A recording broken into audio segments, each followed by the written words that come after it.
pour tous les serviteurs de Dieu, les enfants de Dieu, les frères et sœurs en Christ qui veulent faire leur promotion dans ces sites internet.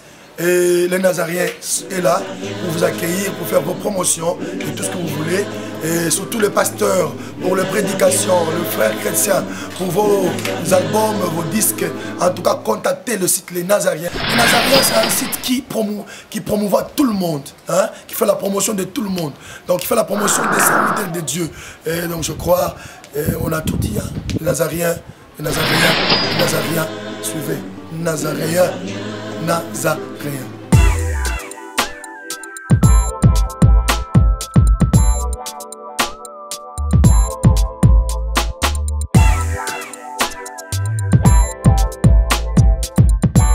Croyez-nous que le ciel restera toujours grandement ouvert pour vous, peuple de Dieu, car le bourg est à la recherche de son épouse. Encore et toujours l'église de Dieu, Mondorab, et les femmes de bonne position en mission sont en action.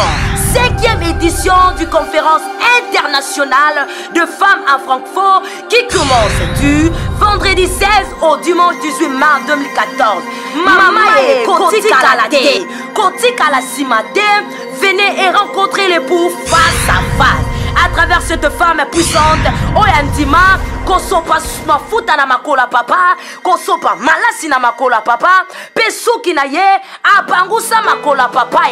C'est l'oratrice, évangéliste Grâce Jaël d'Allemagne, ainsi que femme à langue brisée et à la connaissance céleste, Pasteur Anita Mbombo d'Angleterre. Kasiyoka thème les secrets du royaume des cieux et les signes du temps de la fin. Nalimbolela yo na lingala, mabomba miya bokondi na likolo, pebi lembo ya dango ya suka, mama e sili nanute, e kosuka boete, mama yoka, na louange, c'est chaud et c'est chaud. Notre frère Clovis Makola et le frère Pati Matemo. Venez nombreux, cordial bienvenue à tous, signé évangéliste Grâce Jaël d'Allemagne. Merci. Que le nom de Jésus soit glorifié. Les Yesu alobi na ngai. Ozali linu na ngai et déplacé qui n'a récupéré linu na zongisi yango. Oyebi que cet esprit a glorifié Yesu. Alobi par la puissance du ciel. Que le nom de Jésus soit glorifié. Que l'amour soit rempli au ciel. Le Seigneur Jésus-Christ est le roi des rois. Donc cet esprit a glorifié Jésus. Pour Jésus, osa partir à l'île et déplacer une musulman. À Zomisili, nous avons évangile. Ah, et là, on va dire avant de côté na makambo ya ba maman. Avant de côté na makambo ya ba maman. Nana le belo moko eza na critique eza critique. Nous les Congolais, tout fandi na ba Nigériens, ba Camerounais, na bikolo mususu, vraiment je sens ils ont l'amour.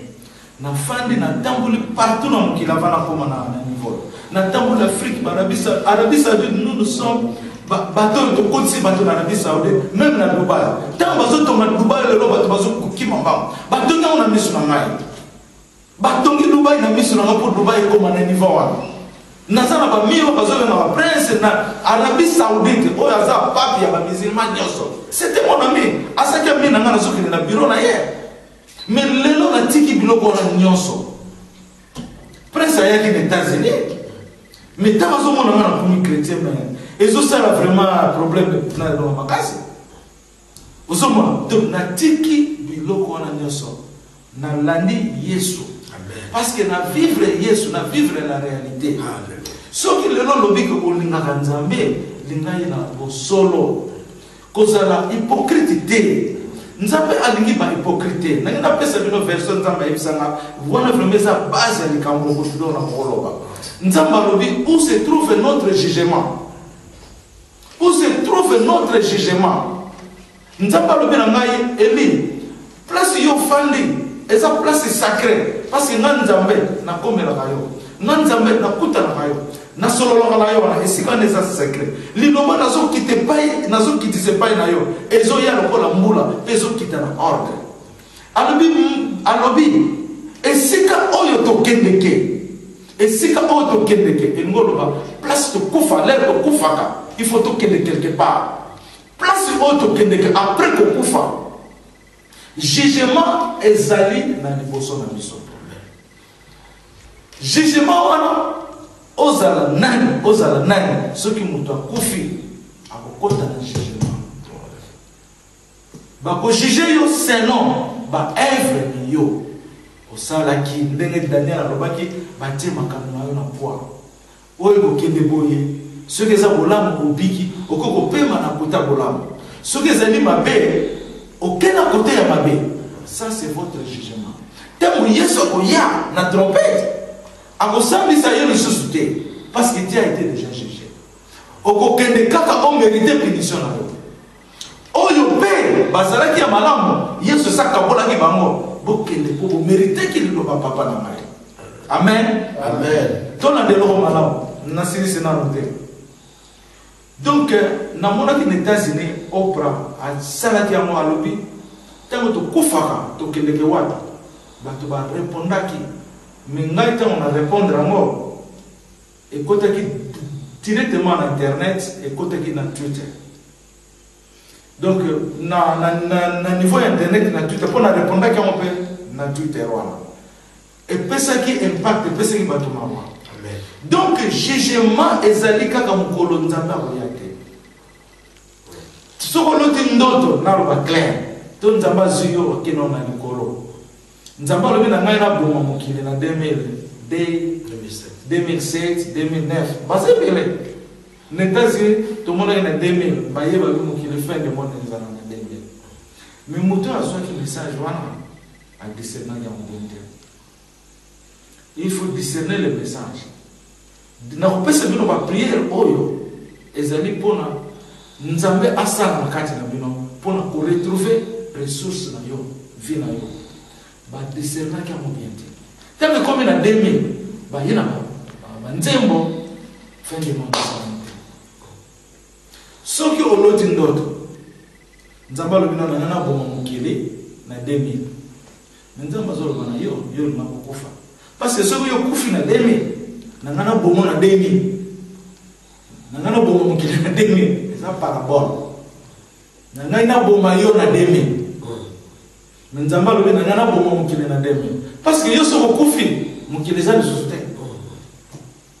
soko sa société eza fin du monde pour pour bato na komona ba société c'est fini nena pesa bino témoignage nzamba alakisi ngai bato yo bakende na nzela moto nzamba zo basanga tala bato bakufa bango so bakufa nzamba zui bango atie bango a coffre bango donc a fini bango lokola basade basala bilamba te na nzoto bilamba te teko ba moninga balubi obimisa biso ya obimisa biso bazolela na kati ya libulu ya obimisa biso na moni na bilongo na bango ona yebe ya obimisa biso. Ceux qui ont un témoignage de Moussous, Jésus a même pas de Moussous dans l'affaire. Mais tu as dit, mon Yesu, bazole la bazole c'est la Yesu bim savamo. On a des témoignages pour la kisake. La fin du monde, ceux qui ont confié, c'est la fin du monde. La fin du monde, autre solo va trompette Yesu goya jusqu'à ce que la parole de Dieu doit être accomplie. Dieu n'est pas Dieu de désordre. Il y a des ordres que alors bana Yesu no ko mamukile ndene mukile kufite na mune na bonde nzambe est-ce que c'est vraiment nzambe ngasoki nzambe yemsengelo bonde wana na kutune question Daniel a sorti ko tuna nzambe ba question oh na moni bo faut tuna il est tombé yoro mukile na ngana bongo sikoyo parole o eza na Bible eza na Marc eza na Matthieu Jésus a dit et le connaît se faisait accompli avant mukili et kufa. Est-ce que nzambe aboma mukili na ye Satan a régné dans mukilo ya longi après nzambe bomi mukili wana mukili zaki ya Satan mais soki mukili o eza Yesu mtasalaki yango Yesu akukisa kolobaki ngai je suis le roi des rois qui l'obère. Comment nzambe yo bato ba ko kosa bato na ba vision hein ya omoni nzambe Nzamba lobi Eli na pesio le premier cristal théologien. Cristal, le premier cristal. Premier mot Yali Bosso. Cristal, c'est clair comme cristal. Théologien, la parole de Dieu qui est lui-même Jésus. Nazana trois cachets, le Père, le Fils et le Saint-Esprit. Et ça, nous avons mon amour. Et ça, c'est scellé. Nous avons autour d'une question, Saint-Esprit va répondre directement. Donc, Batoba, Kosa, peuple congolais, les royaumes du Congo, pour nous troubler Kabatou, dans ma vision, sur votre vision, il s'aimait. Moi, ça commence quand ça fait 2008 ans. Est-ce que nous avons le même amour? Ma vision est une bosso, na pese kama grand prêtre américain, bataba ajo bazana expérience ko le kanga. Pour pas na interpréter ma vision na écouter. Sur aucun internet ezawana. Na l'autre qui vous expliquer na, pas expliquer na tout le monde mususu. Osomona, tinga mona lobite. Nzambe na ninyo obana ko expliquer nga yo moko. Nzambe lobi na ko façon facile. On a interprété ma rêve, alléluia. Il y a un peu ça, ceux qui n'ont l'autre, ceux qui ont su ma vision, à tous les gens qui malembe, tout ça, et ça, la vision, nous avons à Kodaka, dans la vérité. Jean a sa vision, nous avons dans l'Apocalypse, et ça, nous décodé. Ba Esaïe wana baba naki kokoma atuna kinzambe tini oyo ngolo banene Esaïe lo bakite ke oyo ngolo baba non akoma aga un prophète qui écrit akoma aga a publié ici musala na ye akomi ici oyo ba oyo interpréter musala wana nzamba kotinda oyo taba lelo taba na ko tanga Esaïe de bisinga ngomba ona ekotela malikolo batinga somo na ngomba Alléluia. Ngamona comprendre que nous avons déjà formé ngai. N'a comprendre que ngomba les royaume. Autorité au Daniel Lobelaki. Pourquoi? Parce que nous avons tinga na exercice, na formation. Pas formation sur notre tout nous avons zolo baté. Et nous on va pas que ce qu'on suivre aux yeux d'autres. Faut y avoir quelques explications dans la loi. Nous avons besoin de monter. Donc qui est obligé d'embêter. Mais tu sais que Nzambe. Et puis tu sais que Nzambe, c'est le roi des rois. Azal a sali mikolo afandi na trône. Na yeba nega ko sengela ye. Ya mona ba prier sur to sengaka. Et so simbater parce que nous exagérons to yebiter parce que ndenge Nzamba lobi nanga batu mingi ba rejeter Yesu parce que ils ne savent pas. Parce que ba yebiter. Ya mona ba rejeter ba mon expérience minga pena zaki mingi na ndeti ba ba musulman sur to zaki na ba. On ne sait que chrétien et nous ninga na mona ki ba rejeter Yesu parce que ba yebiter. Oyo baza la vérité, baza pour cacher yamo, baza bimisa mabe. Lelo likambo ya Nzambe, il faut toyebake na kufa ndenge Yesu akufaki, andimaki na kufa, na konyobama bakosala na mabe parce que ça nzela. Faut to passer na yamo. Mais ce que mutazo sala musala Nzambe, na ba prestige, na ba qualité, na ba honneur. À passer par la persécution de Atuna Nzambe malamu. Ozomona. Et l'homme sur nana loba pona na silsa kite likama jugement. Nde Nzambe ayokoloba après le jugement Nzambe ako juger yo na mabe yo salaki akofuta yo selon makabuna yo sa osalaki na mokili. Après Nzambe continue koloba. Alobi ngai na sali bino bato na bolingo. Na tindi bino na mokili poko vivre na bolingo. Mais lelo oyo nga na sali mutu na bolingo mutakomi violent. Mutakomi na caractéristique diabolique.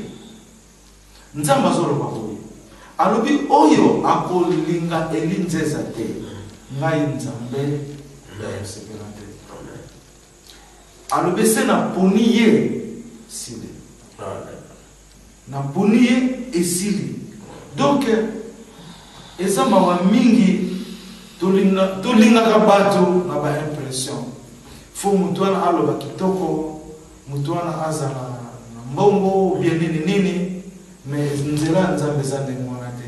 Na pese exemple ya Jésus à place à botamaki, lelo batu nyoso ba salaka célébration ya loi ya Yesu mais bato ba bossa ni que Yesu abota maki côté ko bota manaye bato ba bossa na mingi to la fête de Noël est comme la fête ya bana ezalaka susu pena ya naissance ya ko reconnaître que Yesu abota maki mais ngata munzambe azobenga nga na pelle on azana ko enseigner nga tina ko bota ma Yesu ange na lalaki ange la musinga zola musanga pongi ange zola musanga alobi tanga 2-2 tanga 2-2 na vous comprendre que na tanga Matthieu 2-2 de la ko retrouver naissance ya Jésus ba verset bi ngana yebi na Bible na tanga wote nzamba tansana ayo websanga tanga Esaïe 7-14 quand Esaïe 7-14 na kema formule na moni Emmanuel viendra. Ndé na kino mona ngo na Esaïe 7-14. Mais na yeba kana ngate za kabalo baka Emmanuel, mais na yeba kana ngate exaka la verset ni. Nzamba lobi na tanga lisusu Esaïe 43. Na kiko mona ndenge za lo bake nzamba tinga na désert pour informer ngai. Na yeba kité suke za la ka na verset ni. Donc à chaque fois nzamba zo pesa yo verset. Nzamba yebi eloko na zo performer. Na kati ya vie na yo soko loti noto nzamba peso tanga Bible tanga verset bon c'est que nzamba so former yo nzamba ni instruire yo à partir ya verset wana peut-être au sali sabatu à partir ya verset wana verset on les a caché moko pona yo pona etombo la yo ya mona apôtre Paul alobi nzambe pesa bango esprit de la sagesse et l'esprit de la révélation pona ba yeba yo malamu pesa bango mwina na esa na mitema na bango po ba découvrir ba appel na bango esa na Ephésiens 1:17 ezali verset oyo soki otanga yango mingi ba porte na yo okomona yango porte na yo ya vie na yo eza awa porte ya nzela oyo eza awa porte ya nzela oyo eza et puis ozala na relation na Nzambe Nzambe alingaka biso mingi mais biso tozokende par l'intermédiaire tozokende mingi par l'intermédiaire na troisième ce qui partie un témoin de Jéhovah moka abimelenga ya haïtien apisinga ba livre nga nga dona simba mote avana simba ngo na lingi na yo oyebisanga yo so croire nani o tozo croire Dieu on a ça nani po Nzambe pe bazebele Dieu on a ça nani ano beta mo razo e basute ngana ebisi na kuzoba document noté mena ningi na te yo ngana ebisi oyebi Yesu azana za fils de Dieu azan Nzambe o azan Nzambe te ngabi c'est un problème na ebisi c'est un problème c'est un problème ngana ebisi yo onimi que Jésus a quitté akufa pona yo bomo yo bozo reconnaître mote est-ce que yi malamu donc bato mingi likambo ya religion o nzamba lobi na troisième point eza point moko majeur bato mingi basoyeba Yesu te lenga na lobaka le père m'a appelé nzamba benga Eli je suis avec mon fils Nathalie père afandi na trône Jésus tellement na côté droit na gloire na gloire ya kosaka na monte mais na moni Yesu wana mais bato so ndima monte sur la Bible, pourquoi na Bible, Etienne mon avis na moni. Etienne ko to benga yete, mais nzamba benga na zana mona na ngai. Miyo no ba ke Yesu azana nzamba te. Ko compliqué ba lo mo so ndengeni. Ezama ya mono moni li lo banzambe e kwei mingi ba contradiction za clair te, ba formation na mitema na bango za clair te, ba zo na apparence moko différent. Oh ya solo bazimbi banyati Pierre was like disciple ya Jésus pour battre la guitare dans le kufa to kufa kate on se repose on meurt jamais Pierre a hier a la robe ya pembe a lokoti biloko misato na mabele aya pesina et ngolo bani disciple Pierre a lokoti biloko la parole a été rejetée et pour kamagina se eza na bomboko to fandi bazola la kongi bon sikondo na lobani kambo ya mama message à ma maman. En tout cas, dans le Congo, ma maman congolaise, et partout dans le monde, ma maman va souffrir mingi. Ma maman va souffrir mingi mais nzambe pe amoni souffrance wana mibali pe tozo souffrir mingi parce que ça na ba famille mususu omoni papa musaliza te mais bana na ya basi bakomi kolesa ba papa na bango ba parents na kindumba oyo papa koki koloba te parce que soka lobi mais na kolia ndenge nini mwana oyo mutasalisa ngai mais na vivre ndenge nini donc papa minoko ekangami bana bakomosa n'importe quoi donc autorité ya mibali eza lisusu te lelo basi bazwi autorité oyo ndenge nzambe asala te mais eza na basi mpe mingi ata moke ata mibale na koloba oyo baza quand même fidèle na mibali na bango mais nzambe mpona basi wana moke wana nzambe apongoli basi nyonso ya Kongo kaka mpona basi wana ye nazwaki révélation wana nzambe alobi ntango Congo ekotombwana toutes les femmes congolaises seront rémunérées. Parce que salaire na bango.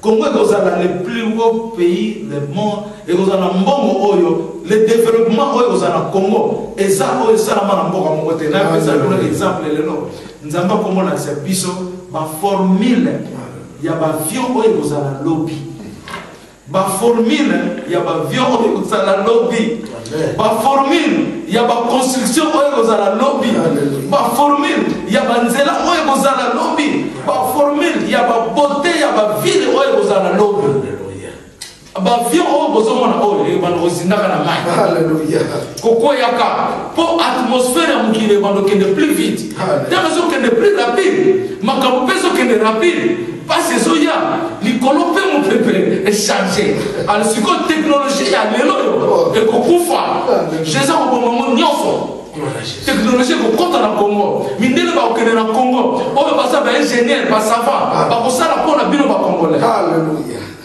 et ça maloba na yo ki ona mutu te mais na yo ki amu direct à Jésus Christ haleluya Jésus Christ atamusaka ngana zo mona ndenge bénédiction so kita na Congo. Mais comment le Congo ne peut pas agir? Libande kono bosolo pongi trop. Bosoko kota na biloko eza binoté. Bosoko kota na ba système eza binoté. Et là on se na ba pona na silisa mukaya. Voilà. Bana neti école bon les avec bloc à plan quoi. Il y a plan bana l'école à école, bana école primaire, secondaire. Bakozala non payé. Donc on futa ba minervalité. Donc pesa ba transport et ba nozo bango, ba enseigner bakozala payé. Université to rocha ba fond pour na bana batanga université. Donc on ba université aux la technologie à travers le monde, nous sommes en Congo. Ba ambassade na biso to préparer justice. Justice il faut ezala homme de Dieu. Mutu nyoso fa gérer devant la Bible. Tant nous gérer la Bible que poso na zone na gérer na Congo nzambe. Ko gérer on ezate que ndenge to moni mama so ba gérer. Na c'est exact démon. Biso au gérer et bandi na l'air on a ko gérer yo gérer son salaire yo mo kutana. Alléluia. Ozoma nzambe ba flasher ngai na kutisa ba homme de Dieu nyonso aux États-Unis. Oyo baza ba congolais baya to sala séminaire to sala na liloba moko biso tout ozala na l'église des corps de Jésus-Christ soko cette dénomination na yo mais l'église des corps de Jésus-Christ est la principale après tia Congo yo lingi mais to ko vérifier yango parce que l'église mais ezali guidée par les démons biloko wana photo vérifier yango ozali pasteur photo vérifier yo osala ndenge photo vérifier yo to sala biso nyonso na liloba moko to sala lokola ba système eza na mombité biso photo sala royaume moko unique on bato ba kobando tchemisa bi bato ba loba moko eza ekomi bwendenge ne na na sali moko ekoma bishu komo ozala lokola wuti na mai bimi bato baso kama bato basa ko kama komo akosala biloko ekobota ba donc na yebite côté on a biloko moko mo eza di fraternité mais eza parole ya Jésus. Si tu comme un point, il y a patriotisme. Nous avons le royaume Oyo et nous avons 7 pouvoirs. Mais nous avons les 7 pouvoirs. Mais nous avons déjà à ça flasher 7 pouvoirs. Bon, le Congo est na 4 points de fonctionnement. Na 4 points de fonctionnement. Donc 4 points de fonctionnement, les 4 points de fonctionnement du Congo. Le premier point est la parole de Dieu doit être un objectif principal. Liloba nzambe ekozala eloko moko principal na kati ya mboka na biso. Bon, deuxième point, nous allons établir notre vie par le respect, notamment l'amour, la paix, la justice et le développement. Dieu m'avait dit, le Congo, c'est un pays qui va être le plus développé dans le monde. À cause de la centrale, il y a développement. Bon, troisième point, c'est le patriotisme. Alors, donc je veux dire, avant qu'il y a 4e, na un message après ça qui pour le patriotisme. Na monaki enveloppe qui te lingai, na enveloppe sosinino. Na singi na prier, nzambalobi tanga makameza na kati. Na moni message yé. Message yé ndenge na zotangela bino.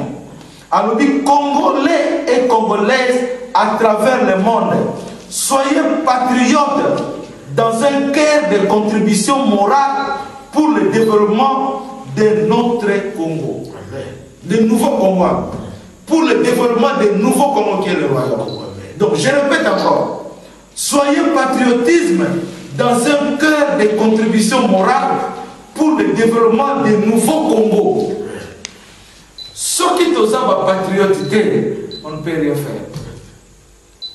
Patriotisme, banana kati ya famille ya mtu ndenge olingi bana yo famille na yo mwasi bandeko c'est le patriotisme autre bien en anglais good team et outa na famille ce qui famille est exemplaire au ça la quelque part ce qui va conflit est na famille au même peu va conflit na yo na kati ya mboka na yo ce qui ozoya kaka polo baka oyebi miyazo la sene tela zo sala lokola za tela zo sala nini oza patriote ce qui otie mayele na yo oza patriote patriotisme ezali to sangani to solution to sala bo nazo mona le nazaka na mboka ya bandibu kuna soki osali erreur araba monio afundi yo miyaza milate afundi yo pozo mo bebisa mboka na ye miyaza milate mais biso ko funda mutete so il faut za mbila Américain so ka yokiyo Italien so ka yo sala bo asota yo ka bo asapengela kumbila c'est le patriotisme pour ni mboka na ye aso mono yo bebisa mboka na ye oso cha salite na mboka na ye alikia mote mbila tala batama ka bazo sala mbila ka ya ni pour oso ya système na yo pour ya ko bebisa nde to patriotisme na ebite na expliquer monde nini na kanisi mutu nyo sasa ko ebelo baso benga patriotisme so que même na dictionnaire ko explique même kolekana patriotisme c'est dit tous ensemble ozolinga mboka na yo ozokufa pona mboka na yo ko banga ni wote ata soko bangi yango ezala sima na yo ata soko kimi yango eko yakaka okubanga mo pourquoi malam kutu bakoma yo ozala martyr donc bado osam po muto abomiyo afuti makamuna yo osomona meke osokokima obakima kaliwa lelo américain ceux qui lelo basa puissance du monde c'est pas le patriotisme bas soldats volontaires au basa la sona armée bas se présenter que 160 000 soldats américains pour ba bigi se rompolo ba kufaka 160 000 américains soldats c'est le patriotisme. Ceux qui passent avec un américain dans ma première puissance de monde, Japon a sorti un suicide, mais Amérique a l'obité. Basanganaki. Basanganaki. Ceux qui guerrent les alliés, Basanganaki va venir en réserve. Bon, et l'homme et les Nganzam, pas Basanganaki. Le Congo est la réserve du monde. Le Congo est la réserve du monde. Réserve le monde et l'eau qui a reçu qui sac. Tout le monde a foot, meilleur verbe, toujours pour mettre la dernière, puis surtout ça, meilleur footballeur oyo ya suka ya mokili. Donc toza ba fin ya monde les Congolais. Bon, na ina kene na épée. Rappelez ngai. Épée c'est na lobaki sur épée. Na lobaki nzamba pesa épée. Épée oyo et ko détrôner Congo na libulu, ezolesa Congo na place na yango. Donc nzamba pesa biso épée oyo omona na kati ya drapeau na biso. Ah voilà, les 8 pierres, autant on a qu'à beaucoup dans la table d'Abraham. Tant on a bimaki, Saint-Esprit le binanga, kamata 8 pierres wana au formé gouvernement ya Congo. Mais nous avons pas 8 pierres wana, quand tu as un carton moko ezala ensemble. Comme nous voyons nous l'obani, nous avons toujours la parole par rapport. Na prière na penza malobi, quand tu as un carton ezala nyoso la carton moko côté. Na comprendre que nous avons alobi la ngai na divise en état fédéral. Donc Congo avec ces royaumes, et ça état fédéral. Donc, nous divisons en 8 nègres original. Nègres ça passe ça là qui n'attend pas flamand, pas belge, pas yaki. Et ça qui sont qui 9, mais puis surtout tient 8. Pourquoi ils allaient chiffre 8? Pourquoi ils allaient chiffre 8? Famille à David, bazalaki 8 personnes. Ceux qui n'ont pas sanité, bon les misamaï. Tant Noé, à côté qui n'a Massoua, à côté qui n'a 8 personnes. 8 personnes, ils allaient symbole d'alliance. Nanzambe. Il y a un Nzamba le dit 8. Couron Nzamba lati sangaye. Na moi na sobo na Nzamba sola sanga couron. Et ça qui n'a 8 mabanga ya diamant. Awade. Donc symbole ya 8 et nous avons alliance. On Nzambe asali pour na akokisa bénédiction à promettre qu'il Abraham. Donc puisque tous allez bénédiction oh Abraham et il en volume et il en Congo. N'a pas cette communauté. La bénédiction mingi ça détruit ce corps. Les rebelles mingi ça la détruit. Bon moi ni pas présent sur à sali 30 ans. Il a prison. Famille comme Mawa. Histoire de Kewa. Amen. Et Zalaki il doit s'embêter. Ou les Zalaki les 4 maseke, aux Zalaki ko sabamo. Les 4 biscottes aux ali, na les 4 forgerons. Amen. Ça va? Donc, le patriotisme, après Yasuka, message Yasuka, il y a les 4 points. Et ça dit le racisme. Non, le racisme. Le racisme. Côté on a Tokoki, Kolongola Mobutu, à Sangisaki Biso quand même. Le longa, moi, si la Naza Kasaye, Nazo Bota Bakasaye. Donc, quand on a Mobutu, ça qui peut nous bien. Il faut tout reconnaître le donc, tous les sous bateaux, il y a Kolobate qui n'a pas de côté, n'a pas de yote, n'a pas poussé Yosa Ninite, Yosa Kolobaka français bien, Ninite, tout ça se soit naté. Tout ça, biso nyonso moko na Jésus Christ Masia. Tous ça moko na Jésus Christ. Jésus a dit avant son mana, il colle pas ya papa na a lobby ngai na kozala na bango po bango bazala moko ngai na bango tozala moko po musana na ye etelama soki tozo kabola parce que yoza mutu tikana kota na patience okete eloko mususu bomi Congo bizwazwa eleki trop Congolais alingi komona te muninga sale likambo ye alobaki oyo eza ya ngai te non jamais bakomona balobaki eloko wana ke oyo eza na mwa ngai te dimasa zwa te oyo eza ngai te elozwa nga zale mwa te nga pere nga pikisa nga bulo na kotaki nzambe azola Congolais basemeka kaka nga meka yango ne bomi mokili bozokota basianse okete oyo eza ya nzela ya moto naza kokritike te mais nazoloba vérité nafingi mutu te mais nazoloba vérité. La seule parole, c'est Jésus-Christ. La seule religion, c'est Jésus-Christ. Le seul bonheur, c'est Jésus-Christ. Alléluia. Naza témoin na yé. On a eu Sibino, oh, nous avons eu Sibino, oh, Néna Sakanaye. Eza moké. Il me parle 24 heures sur 24. Ya yébi, to Sakanaye, tant que je sonne, c'est pas ma binza, par le côté le visa. Il me surveille ce que je parle dans mon cœur. Tant qu'on a ça, l'avion a reçu des messages. On a dit ça qui est message, il y a arc-en-ciel.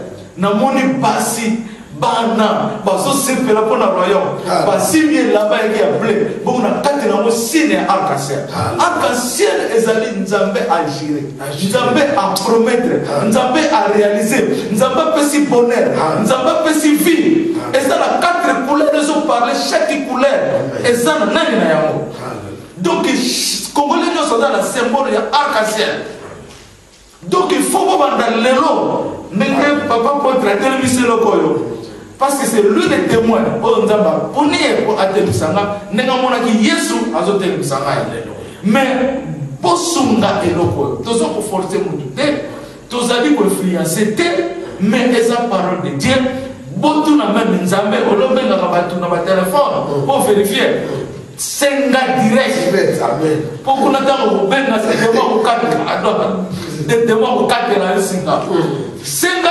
direct no ba yesu la kisama Jésus a dit yemoko akolobela ba Congolais. Alléluia. Donc makamboza mingi nazana ba vision ebele. Oyo ya bien mais na moni to sukisiwana. C'est presque ça au tourna qui to partager. Donc beaucoup zo ba information na biso nyoso boyebi prophète Élie Nzeza. Boyebi nga déjà bien. Dans un internet, si vous savez que na elinzeza.com, donc au moins email ezali eli@nzeza.com, téléphone ezali 001 301 910 4498. Bon, na kombo na Yesu Kristo Masia, bo zala malamu, pembe ya Yesu zala na kati na mitema na bino. Bolingo ya Yesu ezala na kati ya mitema na bino biso toto sala na lolenge na Yesu. Amen. Amen. Amen.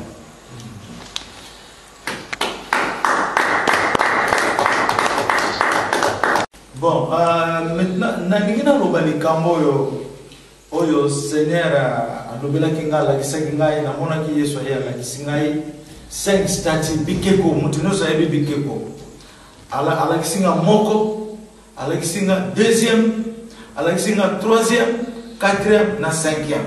Na moni ba statut bien, mais ça n'a pas forme, ba image de ya mindele.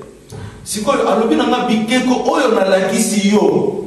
Eza bikeko oyo démon azoya kokota na yango pona aboma ka batu na kati ya mukilo yo. Yango na bozo mona batu na batu basa komi bomana. Batu baso sala mabe ezali à cause batu basali bikeko oyo pona kwa entraîner satana ayana ba démon na ye akota ndena lakisi yango pona olongola yango na mukilo oyo. Cela veut dire que royaume na biso musala to kosala ya nzambe to lakisa ke Yesu aza moko aza vérité bikeko oyo eko résister te to combattre yango avant la fin du monde. Bon, message mususu Jésus Alexinga ekeko na forme ya mari ba mbelirango kitoko ba donc posoneti or mais na moni na misu batiango ba mabango ba benga emerald oya verte wana donc soki oyebite soko oyebite olobi oya aza mwasi kitoko différence kaka po eloba kate mais eza ekeko nzamba olobi omoni église oyo sala et représentaka Marie oyo mutuno sa église wana église wana batie peuple la ye na mulili grave donc oyo nyosa zo sembla na église oyo asa représenté par ces démons na ekeko wana donc ekeko wana longola yango. Cela veut dire que photo pantasamo mara oyo oyo baza représenté par le mari na ekeko baïba ke église wana est représentée par le diable. Donc esengeli batika kalero zonga na Yesu kokene na bikeko te kokene na bakuruzi ya kolata na nzoto te zonga na Yesu sinon te jugement na déjà c'est katana qui déjà. Bon siko na nina lobali kambo ya Simon Kimbangu apôtre a expliqué awa ndenge nzamba lobela kiye ngako tunazaki surpris que na pona maki kozala mokonzi tant père na zalaki arrêté ensemble na Simon Kimbangu biso tozalaki ba frère Kimbangu dans l'air wana Père nous sommes là, c'est tout ça qui banamique. Mais déjà, il y a Père nous sommes à l'âge de 18 ans. On a dans le bout. Mais là, tant qu'on parle tout ça, quand on a 4 il y a qui bagissent. Mais tu vas nous là, quand on a fini à l'école primaire, mais à partir de la salon, on a salon, qui m'a dit le prophète qui m'a abîmé la gangaï, là dans l'Arabie Saoudite, dans un musulman. C'est expliqué que abîmé la gangaï. Abîmé la gangaï, na monnaie na gloire, pembe na zotene, na ilamba wana o netizabo.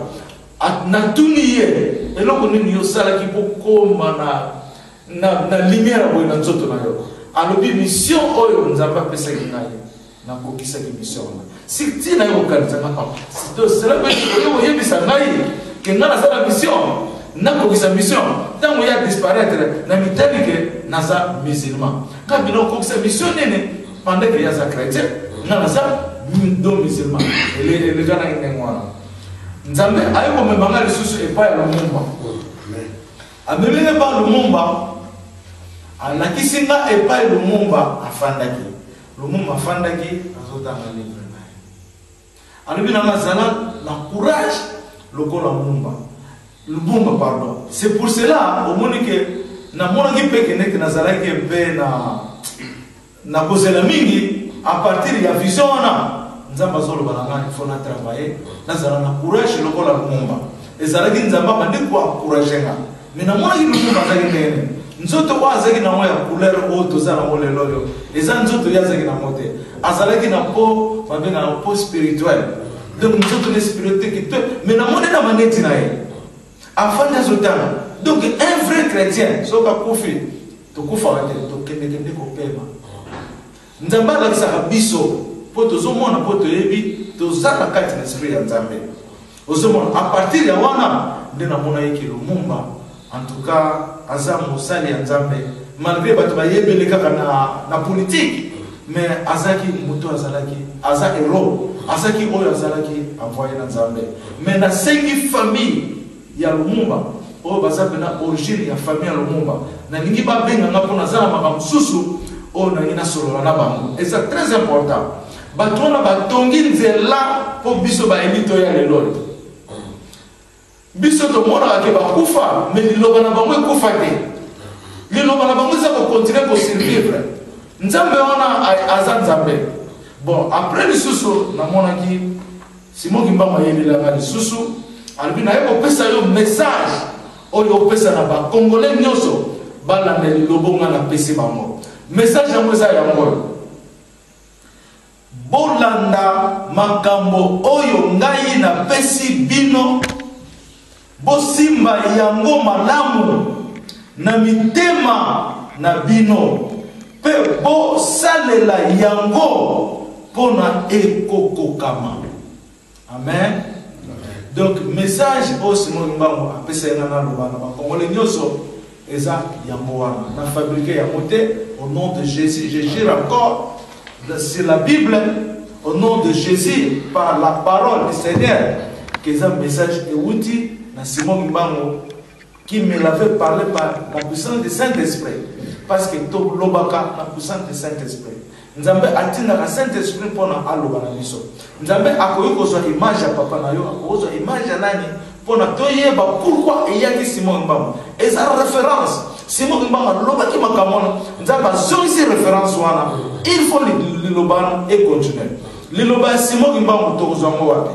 Eza na internet. Atika ba message ezebele. Mais bokeba ba faux message pezali. Ba faux message ezali. Et ça, le message me sonne dans la qui c'est bien. Na yoki na télévision balobi les 4 présidents du Congo il y a ça mboka cet esprit n'est pas autour de la nation de cet esprit a rejeté à fausse prophétie des messages au Nangana et Sabino. C'est presque ça. C'est un message de source. Donc, si vous posez ma question à vous. Alors, on a toute une question. C'est que pour la lundi, nous avons vu que Aponi comme roi donc il y a Congo. Bon président vous allez na roi Congo il y a eu banane au plus simple réponse la question à tout. Bon, ezali royaume ya Nzambe, ezali royaume ya Moto. Royaume ya Nzambe, Nzambe a établi likambo na ye. Président ekozala présenté. Ezali royaume ezalaka na roi, na vice-président, na ba gouverneur, ozwi na ba entité mosusu. Esili ekozala pe gouvernement neza sur place moto ekodiriger ngo, mais ça royaume ekodiriger le Congo. Eko diriger en bonne forme na makamno soto pe ekozala eko diriger mokili mobimba ndenge mwana kolaka ndenge royaume bana kokola ndenge bana ko développer royaume bana kokola ti mutu nyosa omona ndenge komami na Isaïe ke ngomba wana mutu nyosa omona ngomba donc ça royaume mwana donc ezala ya président. OK. Bon ngai motuna na ngai motuna na ngezali na kolanda yo prophète Elinzenza olobeli biso likambo ya royaume ya vision oyo ozwi epai ya Jésus Christ. Alors royaume wana ekozala royaume lokola ba royaume ya kala oyo elekaki oyo isangisaki bamboka minene lokola Congo RDC, Congo Brazza, Angola pe na Gabon. Ekozala lolenge ya Congo wana tokozala Congo oyo ya oyo ozwi vision epai ya Yesu Masia. Et puis na kati ya Congo wana na ebite soki okocha minoko oyo ya biso notamment Lingala, Swahili comme Chiluba, to continuer na minoko oyo bapaya bayelaki biso lokola français na anglais. Aloba epai na yo. Merci à royaume oyo pour photo que na image important oyo et se présenter dans kati ya vision. Ndenge na loba que Jésus a se présenté la tête en Afrique mobimba et puis celui qui parlait c'est le Congo RDC. Donc le royaume est basé na kati ya Congo na RDC. Mais Jésus a positionné na kati Afrique.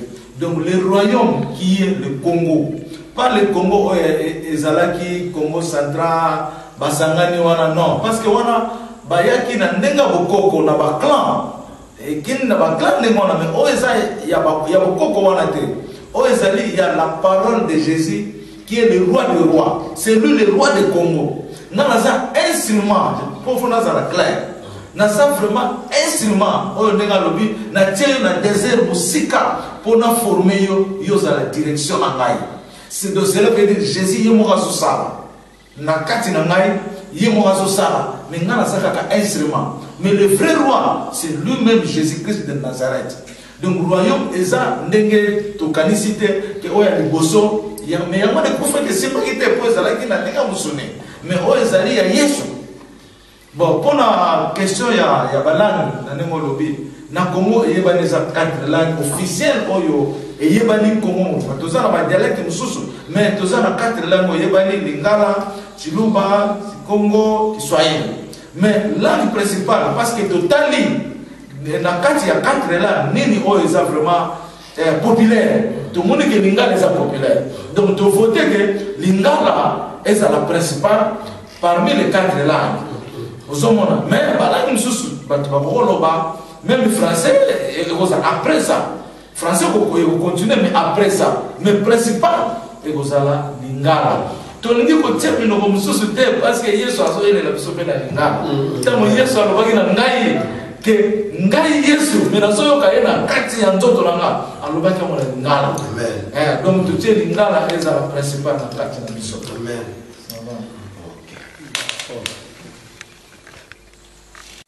Alors, il y a une autre question pour na ndenge to sangania wa ikubanda camp na iloko ndenge to yawa ndenge ali pona na bitu bien ndenge banda ko fonctionner disons ibanda camp. Bon merci. Donc pour tout le royaume est fonctionner ndenge. Royaume fonctionner. Bon alors donc ndenge déjà papa Potrawa Daniel José Alobi royaume déjà est fonctionnaire ezalaki spirituel ndenge toyebi mutu nyonso ayebi ke Yesu aza roi, aza le roi spirituel, mais lelo ekomi physique oyo ekomona na ndenge ngomba wana ekomata likolo. Donc déjà ese bandi royaume ebanda kala naloba bien banda Yesu amumonisa na mokili oyo royaume ezalaki déjà nazala clair, mais royaume oyo tozoloba oyo Daniel alobi na Daniel 2:44-45 alobi libanga wana oyo ebetaki ekeko wana ekokoma ngomba munene pe ekozala autorité ya mokili mobimba, autorité moko ekomana na royaume wana kozala te ekomonana na miso physique, donc eza spirituel et physique, ekozala pe na commandement, ekozala pe bamakambo mokili ezosala, mais ya royaume wana ekozala likolo. Bon, na répondre na côté ya ministère ndenge to partager amo ezali ministère biso tout toza na kati ya royaume, mais nzambe abotisi na nga ministère oyo tozobenga le premier cristal théologien. Le premier cristal théologien eza mo ewuti phrase ewuti na livre sacré à Saint-Esprit, donc qui est lui-même Jésus nde atelemeli ministère oyo. Bon, na kati ya ministère oyo nde toyo ko créer pour na kopesa moi organisation to sali parti moko to so benga yango Volideco, mais ezali toujours la voix de Dieu. Donc Volideco qui parle la voix de la libération pour le développement du Congo. Donc yango ezali pour na kosangisa biso na ba papier na ba organisation na ba misala na ba nini donc bablo mo rande mwana. Donc papa apôtre Daniel ndenge mutaza chargé na makambo itali Volideco.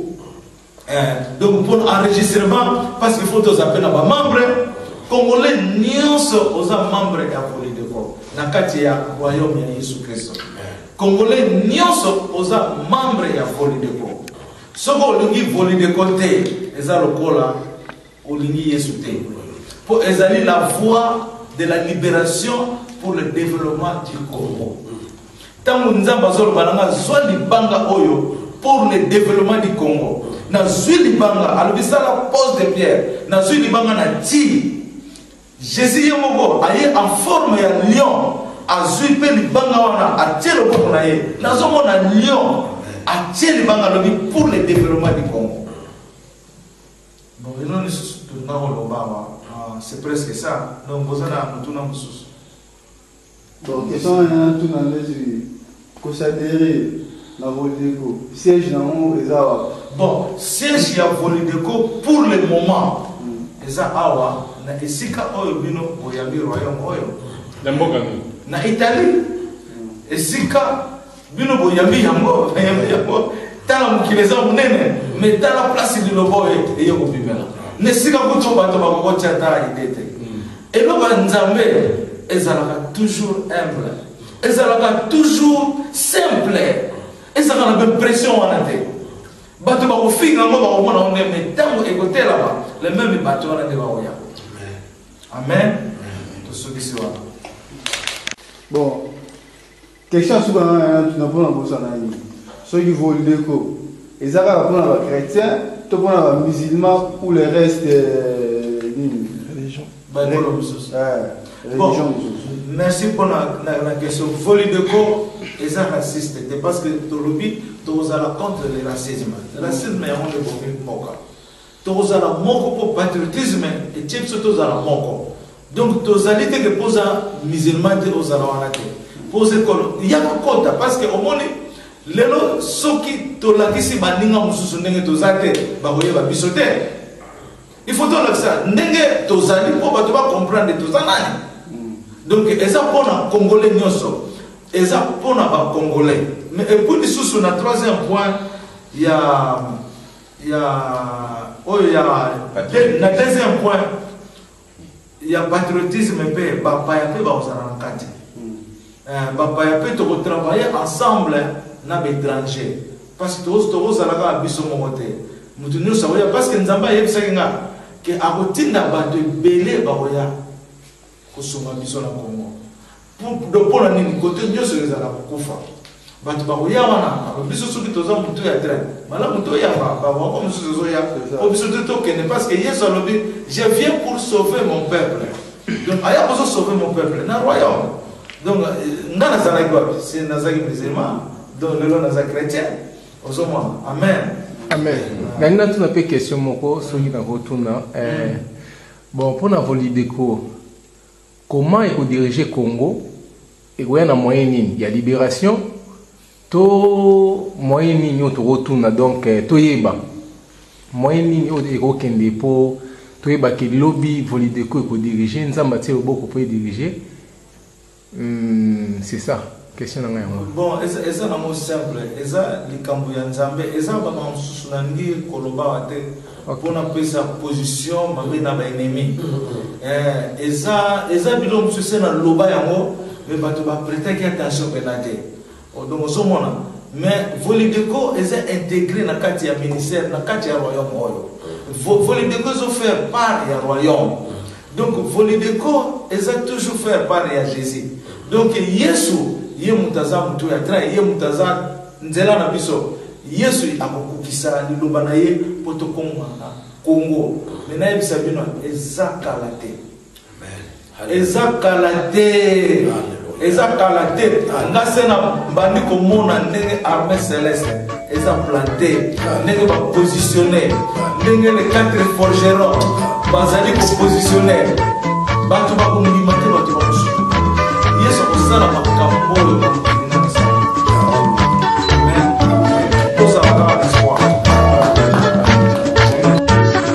ajali awa Yesu ajali awa Yesu ajali awa na biso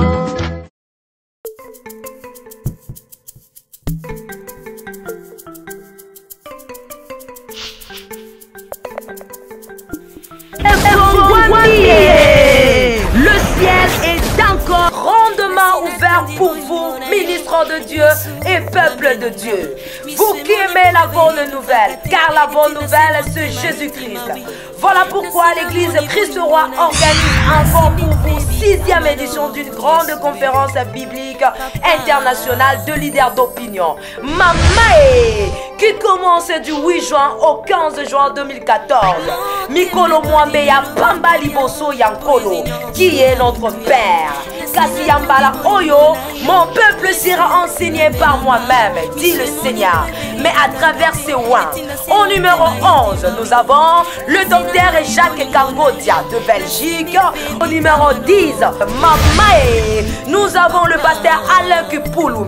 Mosali Oyo Atanga Kamafuta na monoko na ye. Au numéro 9, c'est le docteur Gabriel Mpiana de Côte d'Ivoire, homme à la connaissance céleste. Au numéro 8, le pasteur Joël Kienga d'Angola. Au numéro 7, c'est le révérend Alice de Kenya. Au numéro 6, Bishop Ezekiel Kalou de Nigeria. Au numéro 5, pasteur Christian Chikodi de Nigeria. Mama Nangaye. Au numéro 4, pasteur Alice Oufandam de Bénin. Au numéro 3, apôtre Tambuluko Kipapa Wangaba. Au numéro 2, c'est le pasteur Mouzé Gédéon, hôte de la conférence. Mama. Et Silina Nouté. Au numéro 1, nous avons le maître Jésus-Christ qui sera au rendez-vous. Mama Nalikambo Zanini Topete Bezatini. Où vas-tu? Retourne vers ton maître. Et Kamwani Nabiteni Mibale Yokanga Mala. Première partie Ezobanda, na 8h juste à 12h juste. C'est session matin. Deuxième session commence à partir de 16h juste à 19h juste. Saison soir. Miloulou et Swami na avenue Lobo numéro 74. Topé 74 dans la commune de Ngaba. Poligolo et Pongwamelio Mama. Bienvenue à tous. Signé Mouzé Gédéon Lumana.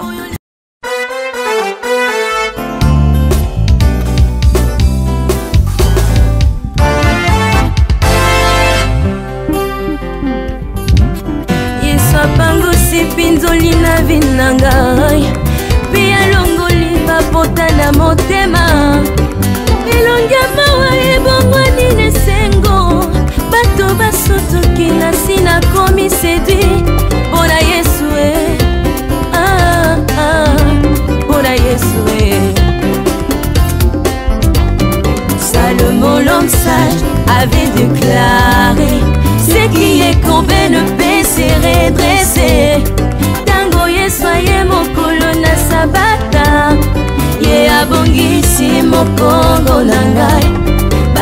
sutuki ngai nakomi geri mpona Yesu mpona Yesu mpona Yesu